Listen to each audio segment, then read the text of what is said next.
Muito bem. Antes de nós iniciarmos o estudo de hoje, eu quero lembrá-los, na verdade, é fazer um convite, né? Nesse domingo, vamos começar uma série, todos os domingos, chamada Jesus, Restaurador da Vida. Você vai receber um link, tá? Ele é às 7 horas da noite. É uma série de estudos sobre Jesus, os atos de Jesus na Terra. Como Jesus restaurou a vida das pessoas com quem ele teve contato e como ele restaura vidas até hoje. Bom, então, olha, imperdível. Domingo, às 7 horas da noite, você vai receber um link, tá joia? O estudo de hoje é esse daqui que vai aparecer na sua tela. Os reinos da graça e da glória. Olha que legal. Você já ouviu falar nos reinos da graça e da glória? O mundo atualmente conhece poucos reinos, né? A maior parte das nações que tinham reis, rainhas, tronos, hoje já não tem mais. Alguns ainda permanecem. Talvez o maior e mais conhecido seja o trono da Inglaterra. Mas nós não vamos falar de nenhum reino humano, o reino divino, o reino espiritual. 2 reinos. E eu quero que você, nesta noite, consiga saber isso daqui, identificar os reinos da graça e da glória. Talvez você nunca tenha ouvido falar nisso, mas nós vamos tentar deixar bem claro. Olha a pergunta inicial. A que trono somos convidados a nos achegar para alcançarmos misericórdia? Está no livro de Hebreus. O livro de Hebreus está no Novo Testamento, bem lá perto do Apocalipse ali, Hebreus capítulo 4, versículo 16. Hebreus capítulo 4, versículo 16. A pergunta é: a que trono somos convidados a nos achegar para alcançarmos misericórdia? Então, existe um trono que nós somos convidados a chegar perto dele para alcançarmos misericórdia. Então, nós vamos ver que trono é esse. Hebreus, capítulo 4, versículo 16. Simval, se você quiser me falar, eu posso ir ajudando.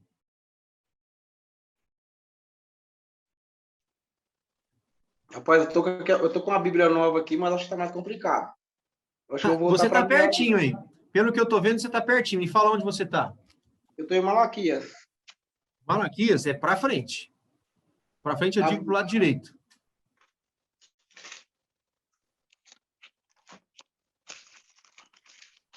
Lucas.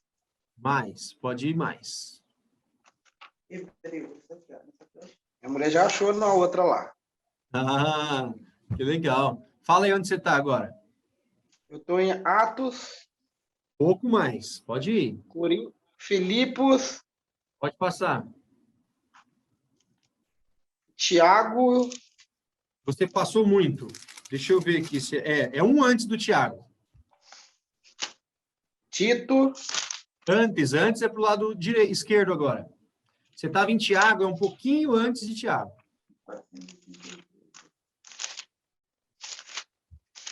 Qual que é? Desculpa.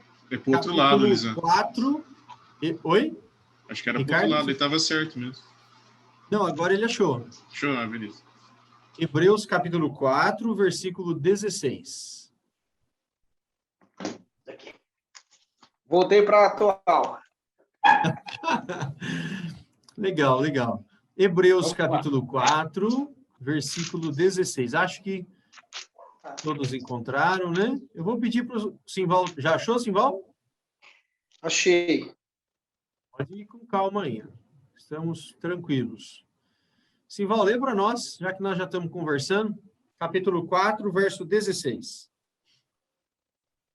16? Isso. Desculpa, estava no 4.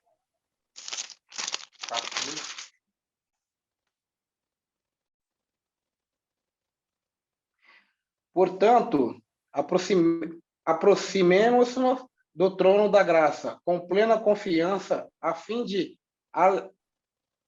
aliançarmos misericórdia, encontrarmos graças e sermos ajudados no momento oportuno. Muito bem, aí falou de um trono, não sei se você observou. Acheguemo-nos, portanto, confiadamente junto ao trono da graça, ao trono da graça, a fim de recebermos misericórdia e acharmos graça para socorro em ocasião oportuna. Então, esse trono que foi referido aqui é o trono da graça. Esse é o chamado, todo trono tem um rei e um reino, né? Esse é o chamado reino da graça. E nós vamos ver um pouquinho sobre esse assunto hoje. Nós somos convidados, então, nesse verso, a nos achegar, não com medo. Normalmente as pessoas têm medo do monarca, né? Medo do rei. Mas este rei nos convida para nos chegarmos pertinho do seu trono e chegarmos com confiança,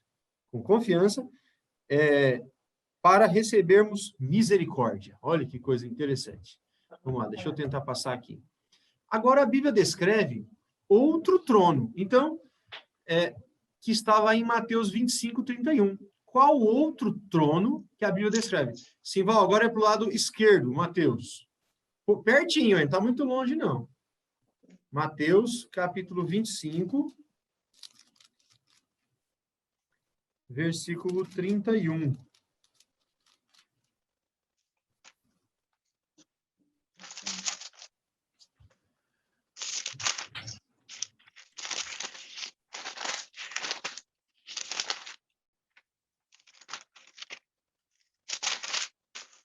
Já vimos que há um trono da graça, que nós podemos nos achegar para alcançarmos misericórdia, tá? Agora, a Bíblia vai falar de outro trono. Qual outro trono que a Bíblia descreve em Mateus 25, verso 31? Alguém poderia ler? Por favor. Posso ler? Pode. Diz assim: Quando vier o Filho do Homem na sua majestade e todos os anjos com ele, então se assentará no trono da sua glória. Olha que interessante. Aqui tem a expressão o trono da sua glória. Então, nós vimos um trono da graça e um trono da glória. O trono da graça é aquele que nós devemos nos achegar para conseguir misericórdia, acabamos de ler. E agora o trono da glória diz que ele virá quando Jesus voltar. Quando vier o Filho do Homem na sua majestade e todos os anjos com ele, então se assentará no trono da sua glória. Agora eu já vou explicar para vocês o que é o trono da graça e o trono da glória. O trono da graça é o período em que nós vivemos agora, o reino, chamado reino da graça. É um período em que nós estamos sendo chamados para o arrependimento, para encontrarmos misericórdia. É o dia de hoje, tá bom? Antes de Jesus voltar, nós estamos no que chamamos período da graça, em que todos aqueles são chamados para fazerem parte do reino de Deus. Todas as pessoas são chamadas do reino da graça, e quando Jesus voltar, então é chamado de o reino da glória, que nós vamos viver em glória com Jesus. Hoje nós somos chamados para vivermos na graça. O mundo vai continuar, mas haverá um reino dentro de nós. Seremos do reino de Deus. Um reino daqueles que conseguiram o perdão, a misericórdia, que pertencem ao reino de Deus. Um reino espiritual. Mas quando Jesus voltar, aí então teremos o reino da glória, ou seja, viveremos com ele em glória, majestade, perfeitos. Tá bom? Dá uma olhadinha em João 18, 36. João, é um pouquinho, continua para frente, para o seu lado direito aí, Simval. João, capítulo 18, verso 36.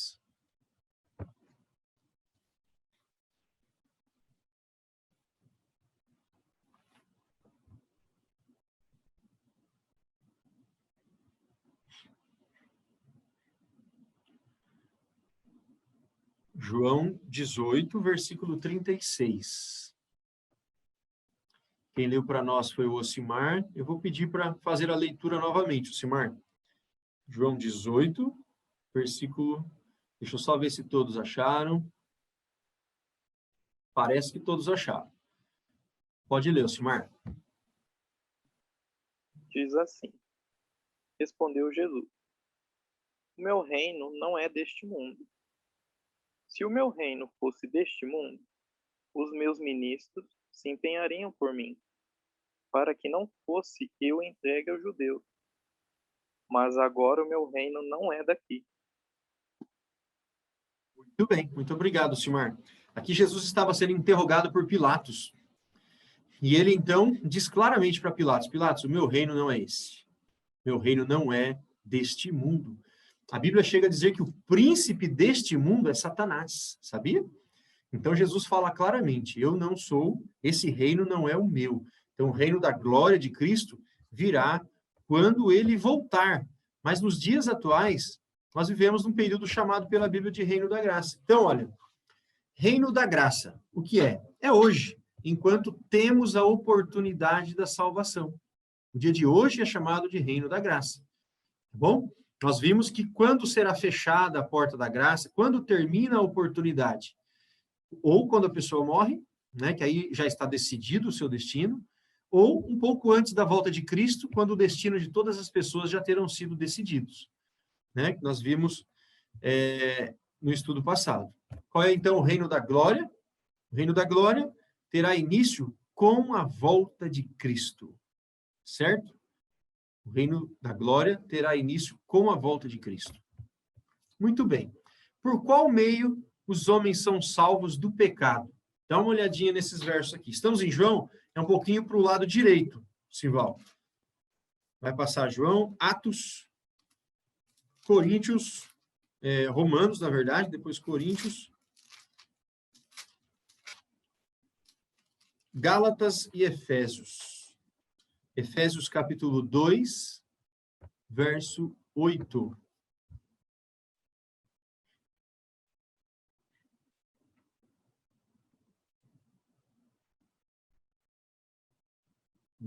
Efésios 2, versículo 8.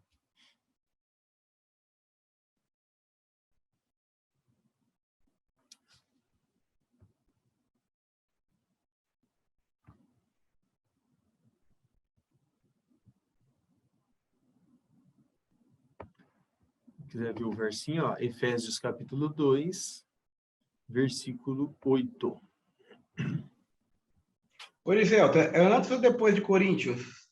Um pouquinho depois, um pouquinho para o lado direito. Já vai chegar. É que ele é um livro curtinho, então você passa poucas páginas. Achei. Qual que é o Efésios capítulo 2, versículo 8. Vamos ver a pergunta. Por qual meio os homens são salvos do pecado?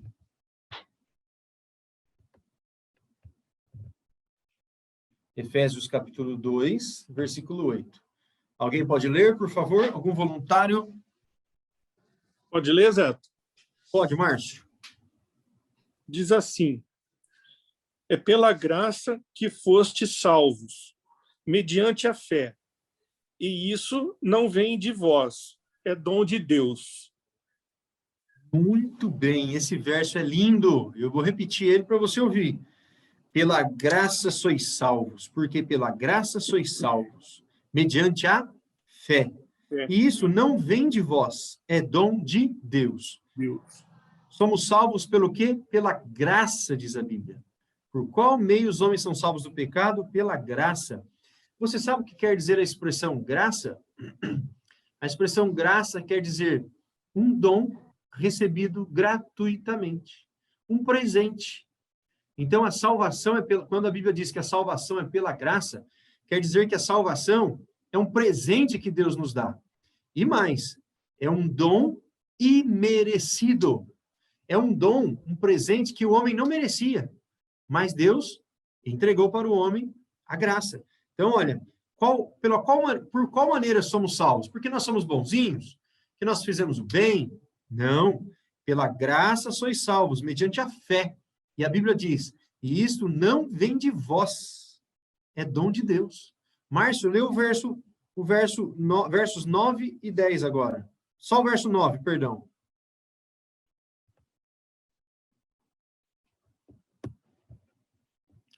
Solta o som, solta o som. Capítulo 2 de Efésios, verso 9. 9. Diz assim: não vem das obras, de modo que ninguém pode gloriar-se. Olha que interessante. Ninguém pode bater no peito e falar assim, olha, eu fiz mais obras que você. Eu fiz mais obras, eu doei mais dinheiro para os pobres, eu ajudei, eu fiz. Não. A salvação é pela graça, diz o texto bíblico. É de graça, é um dom de Deus. Não vem de obras, para que ninguém se glorie, para que ninguém se ache o bom. Porque, na verdade, todos nós somos pecadores. Então, a salvação é um presente de Deus, tá bom? Ah, Eliselto, então eu não preciso fazer boas obras? Precisa sim. A pessoa, quando ela é salva por Cristo, ela pratica boas obras como consequência da salvação que está nela. Então, não vem primeiro as obras e depois a salvação. Não. Primeiro vem a salvação e depois vem as boas obras, como um fruto natural que surge dentro do ser humano. Mas a salvação vem pela graça, é de graça. Repetindo, o que quer dizer graça? É um dom imerecido que Deus nos dá. Tá bom? Dá uma olhadinha em Romanos, capítulo 6. Bom, só lembrando, então, quando nós dizemos que estamos no reino da graça, então, nós estamos num reino em que Deus está deixando a salvação disponível para todas as pessoas e de graça. Tá bom? Basta aceitar. Romanos, agora, capítulo 6. Simval, você vai um pouquinho para o lado esquerdo da sua Bíblia. Pouca coisa. Você vai passar por Coríntios e já vai chegar em Romanos. No capítulo 6, no versículo 23.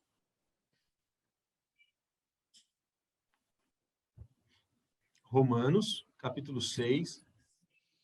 Simval, para o lado esquerdo. De onde você estava. Ainda bem que eu sei qual é o lado esquerdo, né, Simval? Você está com sem o som aí, Simval. Solta o som. Vamos ouvir sua voz. Eu estava vendo os atrasados pelo YouTube que eu não participei, e esse aqui vai ser terrível, pai. Quando eu olhar, os caras falam, de onde esse cara aprendeu? É nada. É assim mesmo, é normal, fica tranquilo. Ó, capítulo 6 de Romanos, no versículo 23. Foi o Márcio que leu o anterior, né, Márcio? Fui eu. Lê para nós esse também. Romanos 6, verso 23. Vamos lá, diz assim: com efeito, a paga do pecado é a morte, mas o dom de Deus é a vida eterna no Cristo, Jesus, nosso Senhor. Muito bem. Olha como diz a minha versão. Porque o salário, a sua fala paga, né? Porque o salário do pecado é a morte, mas o dom gratuito de Deus é a vida eterna em Cristo Jesus, nosso Senhor. Então, a salvação é um dom gratuito de Deus. E esse dom é por meio de Cristo Jesus, certo? Então, quando nós usamos essa expressão, estamos no tempo da graça, no tempo da graça, ou no reino da graça, é no tempo oportuno para a salvação. É o período em que a salvação está disponível para todas as pessoas.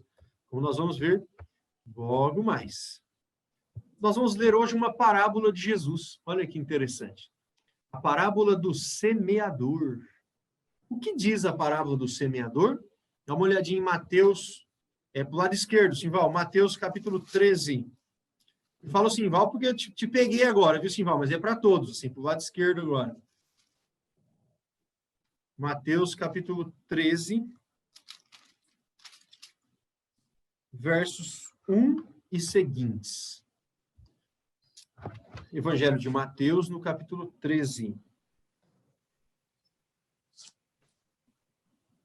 Nós vamos ler os versos 1 e 2, e eu vou fazer um comentário, e depois vamos ler os seguintes.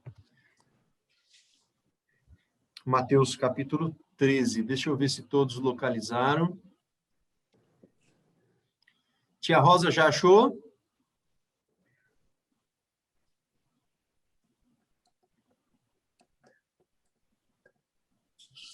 Evangelho de Mateus, no capítulo 13. Alguém gostaria de ler? Algum voluntário? Eu leio, Zé. Vaninho. Quem falou? Vaninho. Vaninho? Pode ler, Vaninho, versos 1 e 2 do capítulo 13. Tá bom. Então está escrito assim: naquele mesmo dia, saindo Jesus de casa, assentou-se à beira-mar. E a grande multidões se reuniram perto dele, e de modo que entrou num barco e se assentou. E toda a multidão estava em pé à beira da praia. Muito bem, muito obrigado, Vaninho. Olha que essa parábola é linda, gente. Vocês vão ver que ela é muito bonita, tem lições importantes. E acontece o seguinte, diz o verso 1, que Jesus, naquele mesmo dia, saiu de sua casa. Olha, legal, né? Jesus saiu de sua casa e foi no sentido do mar. Assentou-se à beira-mar. E grandes multidões se reuniram ali perto dele, e ele entrou num barco, olha, que nós estamos com a conversa dos pescadores aí, né? Ele entrou num barco e se assentou dentro do barco. E a multidão estava em pé na praia. Olha que coisa interessante, né? Jesus se assentou, imagine você ali na areia, de frente para o mar, tem um barco assim na frente, um barco de pesca. Você está no meio da multidão, Jesus entrou no mar, subiu no barco e ficou ali sentado. E a multidão ficou em pé para ouvi-lo. E ele, então, vai contar uma parábola, que é o que nós vamos ler agora. Parábola é uma história, ela pode ser verdadeira, verídica ou não, porque o objetivo da parábola, ela é ensinar uma lição, tá bom? Neste caso, é uma história verdadeira. Dizem, inclusive, que era uma história que aconteceu ali, estava acontecendo perto deles. Havia plantações ali, e Jesus se utiliza daquelas imagens que eles estavam vendo para dar uma lição. Então, parábola é uma história com o objetivo de ensinar uma lição, tá bom? Agora sim, Vaninho lê para nós os versos 3 até o 9. Diz assim: e de muitas coisas ele falou por parábolas, e dizia: eis que o semeador saiu a semear. E ao semear, uma parte caiu à beira do caminho, e vindo as aves a comerem. Pode continuar, até o 9. Então, nós, Pode. outra parte caiu em solo rochoso, onde a terra era pouca, e logo nasceu. Visto não ser profunda a terra.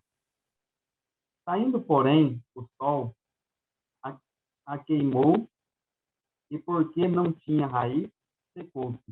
Vaninho, tá bom até aí. Você foi lendo e, conforme a sua paradinha lá, me ajudou.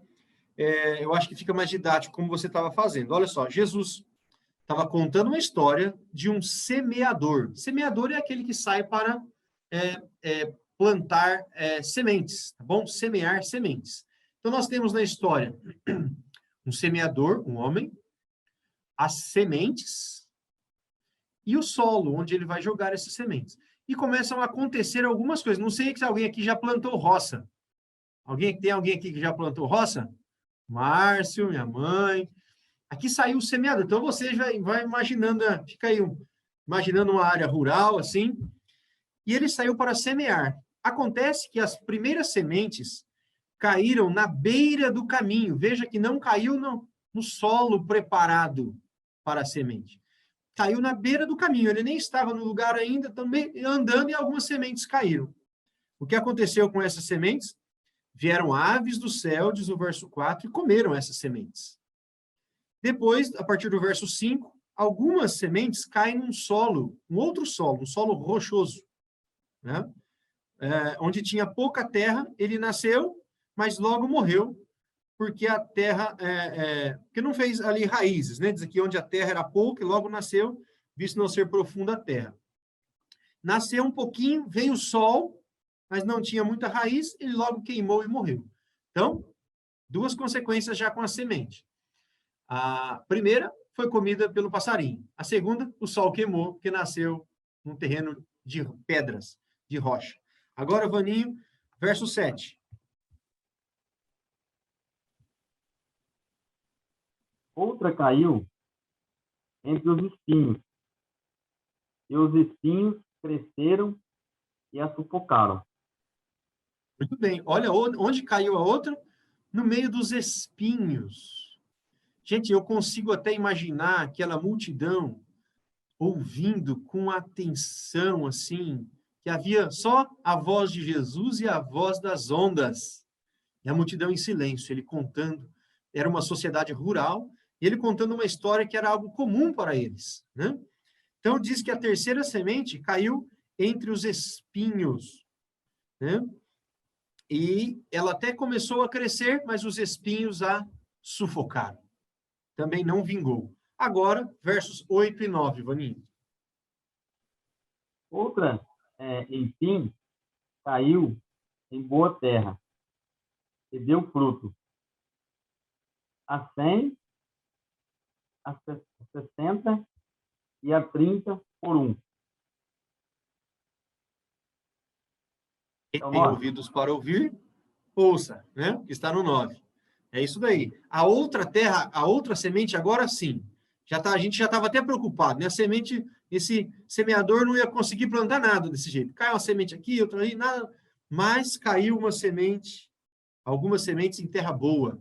E quando ela caiu na terra boa, ela germinou, frutificou e deu fruto aqui. Cada semente para 100, ou para 60, ou 30 por um.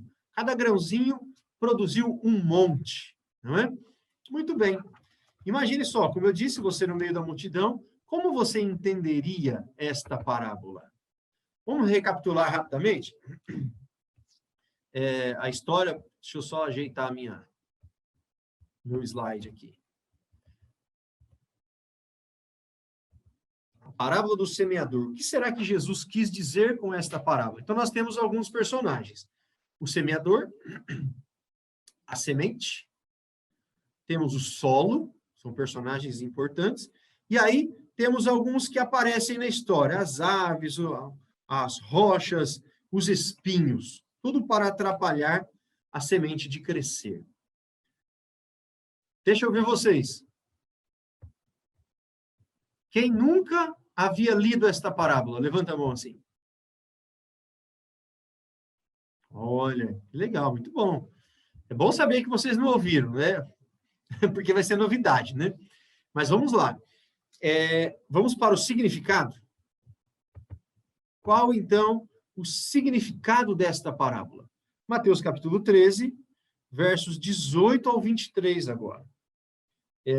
O Chiquinho pode ler para nós, eu vi que o Chiquinho tinha levantado a mão. Acontece o seguinte, eu imagino que você talvez esteja pensando aí qual o significado disso. Os discípulos ficaram do mesmo jeito, eles não entenderam, falaram, Senhor, o que quer dizer? E a partir do verso 18, Jesus vai explicar a parábola. Ele vai, então, dar o significado de cada um desses símbolos, tá bom? O Chiquinho pode ler para nós, Chiquinho? Solta o som aí. 18 e 23. 18 e vai seguindo. Ouça, portanto, o que a parábola do semeador quer dizer. Todo aquele que ouve a palavra do reino e não a compreende, é como a semente que cai na beira do caminho. Vem o maligno e rouba o que foi semeado no coração dele. A semente que caiu no terreno pedregoso, é aquele que ouve a palavra e logo a recebe com alegria. Mas ele não tem raiz em si mesmo. É inconstante. Quando chega uma tribulação ou perseguição por causa da palavra, ele desiste logo. A semente que caiu no meio dos espinhos é aquele que ouve a palavra, mas a preocupação do mundo é a ilusão da riqueza, sufoca a palavra, ela fica sem dar fruto. A semente que caiu em terra boa é aquela que ouve a palavra e a compreende. Esse, com certeza, produz o fruto. Um dá 100, outro 60 e outro 30 por um. Muito bem, Chiquinho, muito obrigado. Vamos para a interpretação? Primeiro, a parábola do semeador. A semente é o evangelho, tá? A semente é o evangelho, é a palavra de Deus. O semeador é Jesus Cristo. Bom, o semeador é Jesus Cristo. A semente é o evangelho. O solo é o coração humano. Então, imagine, a semente é o evangelho e ela vai cair no solo, que é o coração das pessoas. É o meu coração, é o seu coração. Então, agora, Jesus vai começar a mostrar a reação das pessoas diante dessa semente tão importante que é o evangelho. Tá bom? Você pode ver no verso 20 que diz assim, ó, o que foi semeado em solo rochoso, esse é o que ouve a palavra. Então, a semente é a palavra, é o evangelho. Tá bom? Vamos seguir. O que acontece com o primeiro? Aquelas sementes que caem no meio do caminho, que não estava na terra preparada, caiu no meio do caminho, veio o maligno, diz o texto, e arrebata, quer dizer, come o que foi semeado. Sabe o que quer dizer esse daqui? Esse representa um grupo de pessoas que ouve o evangelho, mas fala, não, eu não acredito nisso, isso não é verdade. Sabe, nem chega a entrar no coração, nem chega a entrar na terra. Então, nem entra no coração. A pessoa, não, isso não é verdade, isso não é para mim. E ouve, mas não leva a sério, tá bom? Então, esse é como que Jesus se refere, como se vem o maligno, essas aves, e rebata, come a semente, sem ela entrar no coração e muito menos sem ela germinar. Tá? Agora, e o solo rochoso? O solo rochoso, lembram-se, é aquele que a semente caiu, ela até germinou um pouquinho, mas logo que veio o sol, como ela não tinha raiz fraquinha, ela queimou e morreu. Olha, o solo rochoso é aquele que recebe a palavra com alegria no começo, né? Mas não tem raiz. E chegando o tempo de angústia, de perseguição, logo ele se escandaliza e se afasta. O Chiquinho, se eu não estou enganado, usou a expressão, a versão dele, inconstante, eu acho que foi, inconstante. Eu gostei. É isso, essa expressão foi muito boa. Inconstante é aquela pessoa que não é constante, né? Não recebe o evangelho e vive o evangelho. Ora está aqui, ora está ali, né? Está com o pé em cada barco. E o barco vai andando, ninguém consegue ficar com um pezinho em cada barco. Uma hora vai cair. Esse é o que o evangelho cai no terreno, no solo rochoso. Ele não cria raiz. Percebam que a semente chega a germinar. Essa pessoa recebe o evangelho no começo com alegria. Nossa, que coisa bonita, né, o evangelho. Só que ele não se aprofunda no conhecimento do evangelho. Não vai aplicando para a sua vida este conhecimento. Então, a sua vida espiritual não cria raízes. Logo que vem a primeira tribulação, o que acontece? Essa pessoa, este coração, não está firme, e diz a Bíblia, ele se escandaliza, ele deixa o caminho e a semente morre no coração. Tá? Vocês estão percebendo que a terra é o coração humano e vai mostrando fases, como cada pessoa reage diante do evangelho. A outra, caíram entre os espinhos, disse Jesus. Eles até cresceram, mas os espinhos também cresceram e sufocou. Tá? Perceba que essa semente ela foi mais além que aquela que caiu que o pássaro comeu. Que o pássaro comeu nem entrou no solo. Essa semente foi mais além do que aquela que caiu nas rochas, terreno rochoso. Ela foi um pouco além. Só que tinha os espinhos que a sufocaram. E ela morreu. O que quer dizer esses espinhos? Dá uma olhadinha para o versículo 22 da sua Bíblia. Capítulo 13, verso 22. O que foi semeado entre os espinhos é o que ouve a palavra, porém, os cuidados do mundo e a fascinação das riquezas sufocam a palavra e fica infrutífera. Duas coisas prejudicaram o desenvolvimento desta semente que germinou. Os cuidados do mundo e a fascinação das riquezas. Estas são duas coisas que estão sempre lutando para nos afastar dos caminhos do Senhor. Não quer dizer que são coisas ruins em si mesmas, mas elas têm a capacidade, se nós não administrarmos bem, de nos afastar do Senhor. Quais são elas mesmo? Os cuidados do mundo. O que nós poderíamos enquadrar como cuidados do mundo?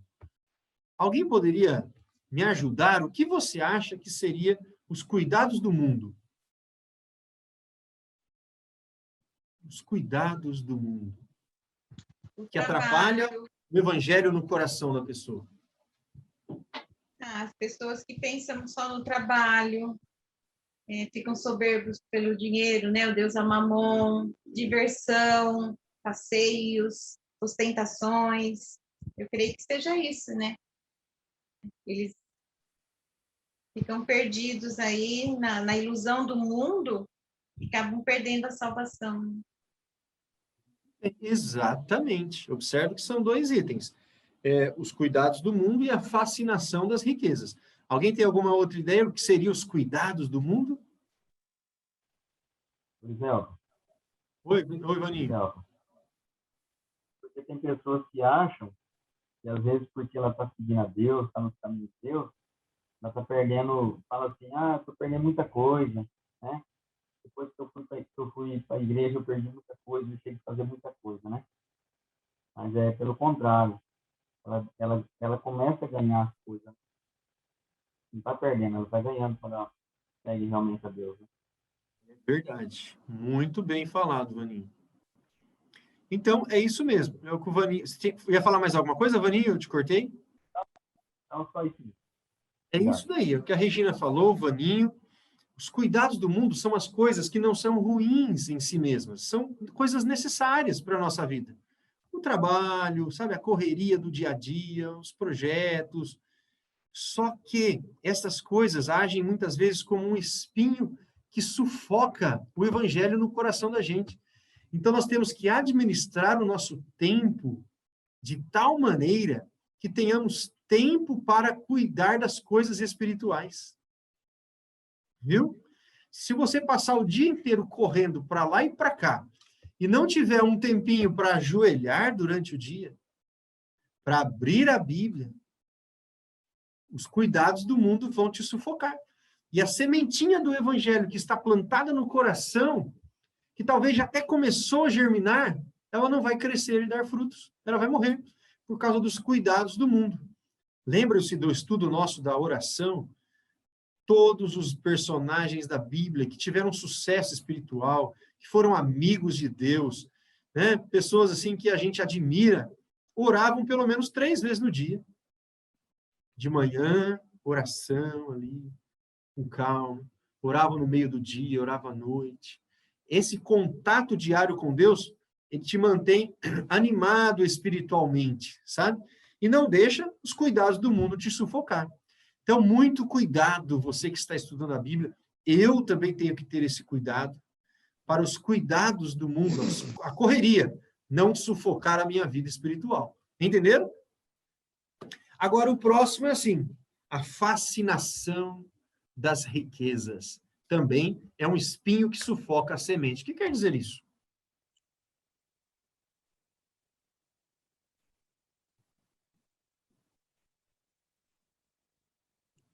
Ninguém tem nenhuma ideia? É o que eu falei, né, pastor? A fascinação das coisas que o trabalho... Hoje, se você trabalhar aí 12, 16 horas por dia, você consegue ter um salário bem melhor e ter coisas melhores. Quando você chega em casa, você não tem tempo para a família, você não tem tempo nem, né? Principalmente para o ministério, né? Acaba não cultuando mais e não lê mais a Bíblia, acaba não tendo conversa com Deus, de cansaço, né? Então, eu creio que é as coisas que o mundo pode oferecer, né? A riqueza, né? De toda essa ostentação, né? Que o mundo pode oferecer para nós. E são boas, né? Aos nossos olhos, né?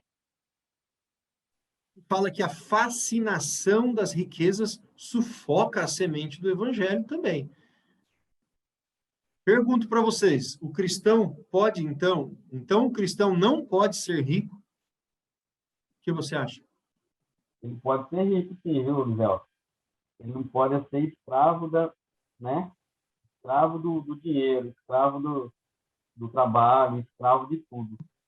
Porque aí, senão, ele acaba perdendo o reino de Deus por buscar as coisas do mundo e realmente não ter tempo para buscar as coisas de Deus. Muito bem, Rony. Eu gostei que você lembrou da expressão reino de Deus, que é o que nós estamos falando hoje. Reino de Deus no coração, né? O evangelho lá plantado. O Simval, então quer dizer que você vai ter que doar todos os seus bens, Simval, sua riqueza. Claro que não, muito pelo contrário. Agora que chegou a minha vez de colher, pô, eu acho que o dinheiro é muito importante, só que você não pode ficar bitolado nele. Eu acho que você tem que ter o seu espírito livre, porque é o seguinte, nada cai de graça para a gente, sai com muita luta.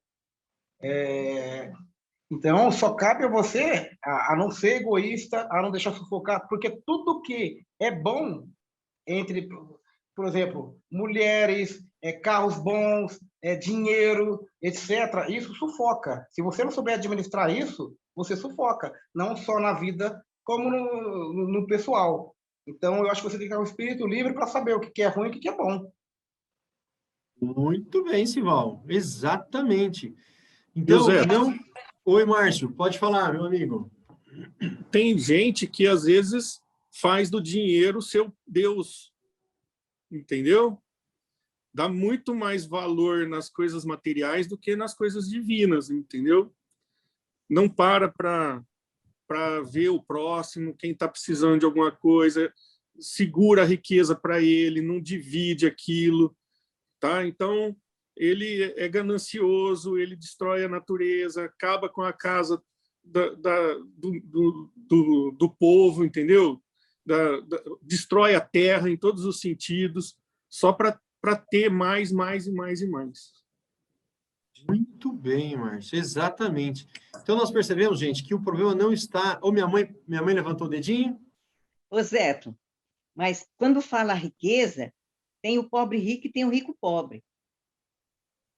Às vezes a pessoa não precisa ser rico para ser avarenta. Existem pessoas, às vezes, pobres, que são mais amantes do dinheiro do que ricos, às vezes. Eu entendi. Isso. É isso mesmo. Então, observe que há um versinho bíblico que diz assim, que a raiz, o amor ao dinheiro é a raiz de todos os males. A raiz dos males não é o dinheiro, é o amor ao dinheiro. Observe que esse texto aqui fala assim, ó, que a fascinação das riquezas, a fascinação. Nós temos que tomar muito cuidado para a riqueza não nos fascinar. Você já percebeu que nós vivemos numa das gerações de mais, como é que eu posso dizer, que alguém usou essa expressão que está me fugindo aqui da mente, ostentação. As pessoas ostentam nas redes sociais, às vezes tem gente que nem tem, né? Nem tem, mas está ali ostentando, mostrando, criando no coração dos outros a vontade, aquele desejo de ter, e isso começa a ter uma idolatria à riqueza, né? Um amor à riqueza, uma fascinação, e a Bíblia aqui é bem clara, Jesus está falando, isso também sufoca a semente do Evangelho. O dinheiro tem o seu lugar, é importante para a nossa vida, para as realizações, para a gente ajudar o próximo, para a nossa família, para tudo. Só que ele não pode estar em primeiro lugar. Deus tem que reinar em nosso coração. O dia que o dinheiro começa a ocupar o primeiro lugar, a pessoa já começa a dormir só pensando em dinheiro e coisa parecida, e as coisas espirituais vão ficando de lado, está errado. Está sufocando o evangelho, está sufocando a semente. Alguém ia falar mais alguma coisa? Eu quero falar, Eliselto. Ô, Chiquinho, pode falar. Nessa pandemia, eu quero ver um rico ser feliz. Eu quero ver ele ser feliz com essa pandemia, com essa tristeza no coração, que às vezes perde pai, mãe, esposa e filho. Eu quero ver quem tem dinheiro e vai falar que está feliz, eu estou vivendo em paz com essa pandemia. Então não adianta você colocar a riqueza no tempo de hoje. Tempos antigamente, sim, mas agora está difícil. A riqueza não compra as melhores coisas, né? Quando alguém está diante de um caixão, ele percebe que o dinheiro não resolve nada. Bem lembrado, Chiquinho, bem lembrado. Alguém chamou? Complementando até o que o Chiquinho falou, É a pura verdade. Eu acho que você não deve ganhar o mundo e perder o céu. Beleza. Pode falar. Você tem que saber controlar os dois. Principalmente, qual que é a sua prioridade? Na minha, é o céu. Não que o dinheiro e o que a gente fala que é ruim, se você souber administrar, ambos são bons. Mas você não pode perder sua essência, principalmente. Vamos. Você falou um verso bíblico, sabia? Tá vendo? A Bíblia está na sua cabeça aí, ó. Sabe, Jesus contou uma outra parábola, a gente não vou ler para não, é só o que você falou, de um homem que já era rico. E o homem construiu um novo celeiro, plantou mais terra e disse, olha, eu vou agora, e colheu uma grande colheita, agora eu vou colocar tudo no meu celeiro, eu vou ficar mais rico. E Jesus, e houve uma voz de Deus, falou assim, louco, não sabe que nesta noite se pedirá a sua alma, né? E aí Jesus completa dizendo assim, do que adianta o homem ganhar o mundo inteiro se perder a sua alma? Quer dizer, ganhar o mundo inteiro e perder a salvação. Não adianta nada. Bom, não adianta de nada. É da Bíblia isso, hein, Simval? Você falou um verso da Bíblia. Fala, mãe. Eu quero falar para o Simval. Aí, Simval. Sobrou para você de novo. Ô, Simval. Oi. A Bíblia fala assim, ó. Buscai primeiro o reino de Deus e a sua justiça. E o resto vos serão acrescentados. Você está certinho. Busca o reino de Deus que o resto vem. Mais um verso bíblico. Tá vendo? Buscar o reino de Deus em primeiro lugar. É exatamente isso, mãe. Então, esse é o problema. Então, nós já vimos 3 coisas que sufocam, que matam, aí, que comeram o evangelho. O pássaro que pegou, que é o inimigo, Satanás tirou do coração da pessoa, não deixou nem germinar. O outro, o solo era rochoso, as raízes foram curtinhas, o sol logo matou. Esse é aquele que recebe o evangelho, mas não nutre, né? Não nutre ele, não tem raízes. Depois veio um que até aprofundou um pouco mais no solo, cresceu, mas os espinhos sufocaram. E os espinhos são os cuidados do mundo e a fascinação das riquezas. Muito cuidado com isso. É Jesus. Olha que sabedoria, gente. Jesus é incrível. Daria para a gente meditar nessa parábola a noite toda. Mas nós vamos agora para aquele solo que caiu a semente caiu num bom solo. Está no versículo 23, eu tenho aqui um slide, deixa eu achar ele. Aqui, olha que coisa bonita. Um solo bem adubado, sabe? Aquele solo fértil, que é até meio escurinho, assim. No fundo do escritório tem um solo muito bom. Meu pai fala, nossa, esse solo para aqui parece que é adubado. Olha aí, logo a semente germina, cresce, o ramo daqui a pouco está dando frutos. Então, olha, diz o texto bíblico, mas o que foi semeado em boa terra é o que ouve a palavra e compreende. Este frutifica e produz a 100, 60 e a 30 por 1. O que é o bom solo? Se você lembrar aí, o solo é o coração humano. É aquela pessoa que, quando ela ouve a palavra de Deus, ela guarda no coração. E ela faz de tudo para aquilo germinar, crescer dentro dela. Jesus contou uma outra parábola, que quem encontra o evangelho é como uma pessoa que encontra um tesouro. Ela não vai soltar aquilo. Então, o coração aí, que é o solo, a boa terra, representam aqueles que descobrem o evangelho, que amam o evangelho, e que agarram o evangelho, e que a partir desse momento passam a ser cidadãos do reino da graça, o reino de Deus, tá bom? Olha só, pergunto para você, antes de você procurar isso daqui, onde estava a diferença, gente? No solo ou na semente? Não procura lá Mateus ainda não, vamos continuar o nosso raciocínio. Porque uma semente germinou e deu frutos. Onde estava o problema? Na semente ou no solo? No solo. No solo. Exatamente. A semente era igual. A semente é igual para todos. Percebe? A semente é o evangelho. O evangelho está aí para o mundo inteiro. Mas isso nos mostra que alguns vão agarrar, aceitar, interiorizar isso, aceitar a salvação, mas infelizmente muitos não aceitarão. Por decisão assim imediata ou com o passar do tempo vão desanimar, ou vão preferir as coisas do mundo. Tá certo? Então, a diferença não está na semente. As sementes são iguais. A diferença está no solo. Pergunto para você. Olha para o seu coraçãozinho aí. Que solo é o seu coração? Que solo é o seu coração? Cheio de pedras?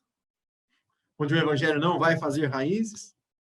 Ou você não vai nem deixar o evangelho entrar e as sementes, os aves vão comer? Ou vai ser aquele solo que vai dar fruto, mas os cuidados do mundo vão sufocar? Tenho certeza que o solo do seu coração não é nenhum desses. O solo do seu coração, a minha oração para você é que seja boa terra, terra preparada, adubada, que a semente do evangelho vai crescer, vai encher a sua vida, e você vai frutificar. Sabe o que quer dizer esse frutificar? A Bíblia chama de os frutos do Espírito. E você vai frutificar, alimentar outras pessoas. Uma árvore, quando dá fruto, ela alimenta as pessoas. E ela dá condições para mais sementes serem plantadas. Assim é o cristão que nasce no reino de Deus. Ele frutifica. Ele espalha o evangelho. O evangelho entra no seu coração e vai multiplicando, transbordando e levando para outras pessoas. Não é assim? Isso. Márcio. Então, só o fato de nós estarmos aqui estudando é como se a gente estivesse adubando esse solo, né? Para que essas sementes produzam mais de 100 frutos por um, tá certo? E não segurar isso para si, devolver isso, né?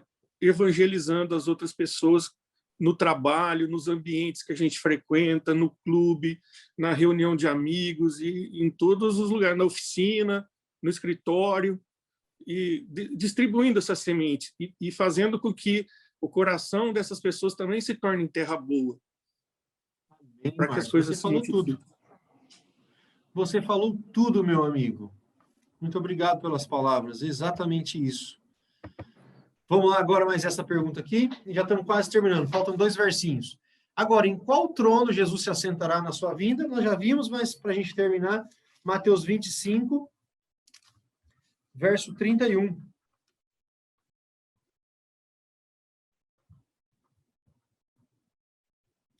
Mateus capítulo 25. Nós estávamos em Mateus mesmo, é só passar um pouquinho. Capítulo 25, versículo 31.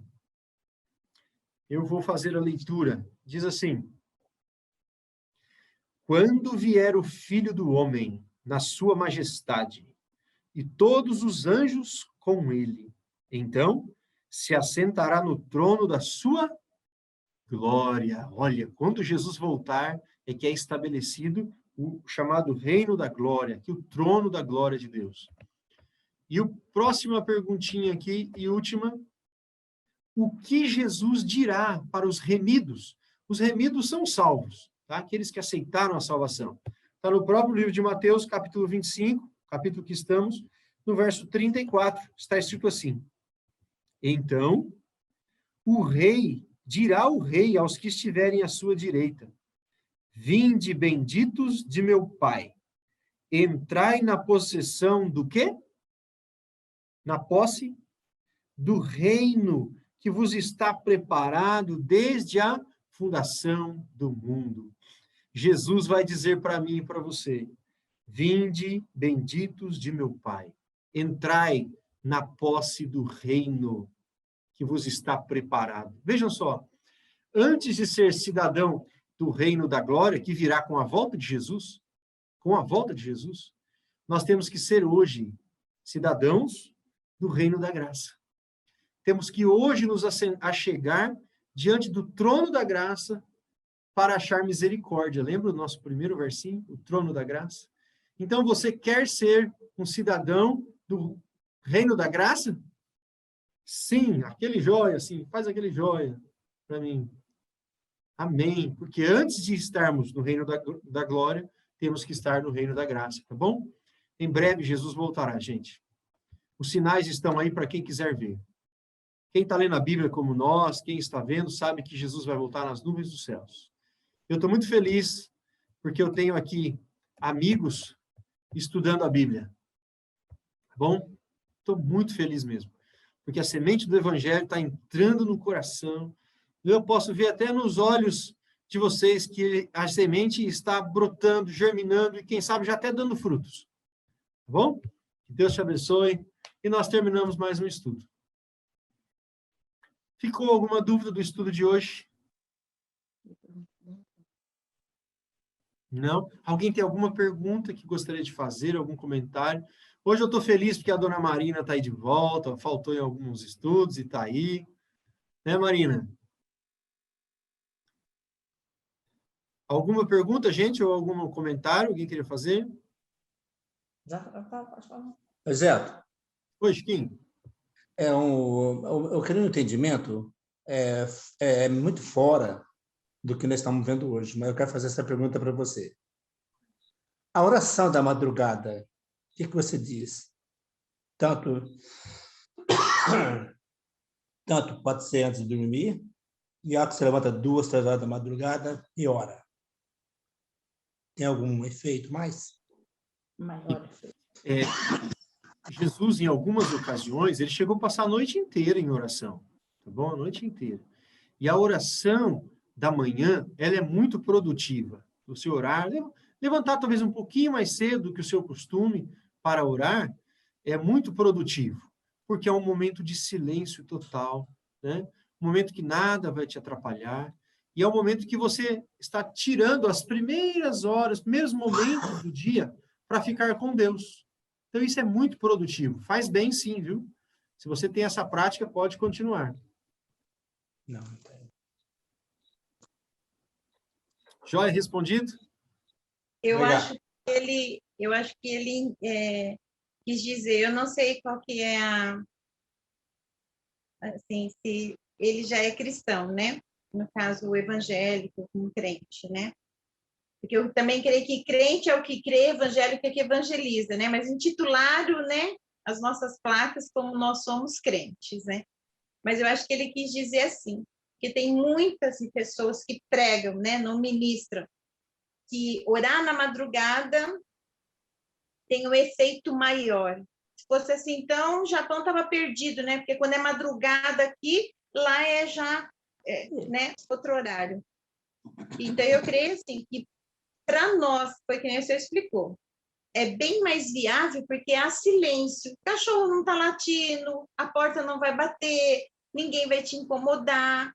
Eu acho que esse termo que muitos pastores, né, ministros de anunciar o evangelho dizem que é favorável orar de madrugada, né, no sentido disso. Mas eu creio que é mais para benefício mesmo, que nem o senhor disse, de estar tudo quieto, de você estar descansado, né, de você poder... Exatamente. Né? Não falar rápido, com pressa, né? Que nem à noite você está com sono, você, né? Vai... Deus tem que simular bem direitinho, né? Igual o escrivão lá, quando alguém está falando, o juiz está falando.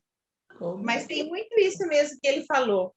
As pessoas usam muito esse termo mesmo, né? De orar na madrugada, você tem mais intimidade com Cristo. Eu também não creio nisso, não. Regina, muito obrigado. É isso mesmo, isso mesmo. Os benefícios, existem os benefícios de orar de manhã, como você falou, né? Tá, joia, gente. Vamos fazer a oração final, então? Minha mãe levantou o dedinho, solta o som, mãe. Ô, Liselto, eu queria pedir para a classe toda, porque a Ana Paula Xavier vai fazer a cirurgia lá no Hospital do Câncer de Rio Preto, amanhã, 7 horas da manhã.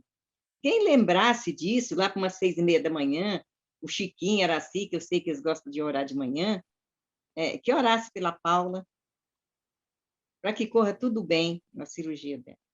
Mãe, a senhora falou isso e me lembrou de uma coisa que eu vinha com alguns dias já com vontade de falar para vocês, e eu tenho esquecido. Gente, vamos orar pela nossa classe. Entendeu?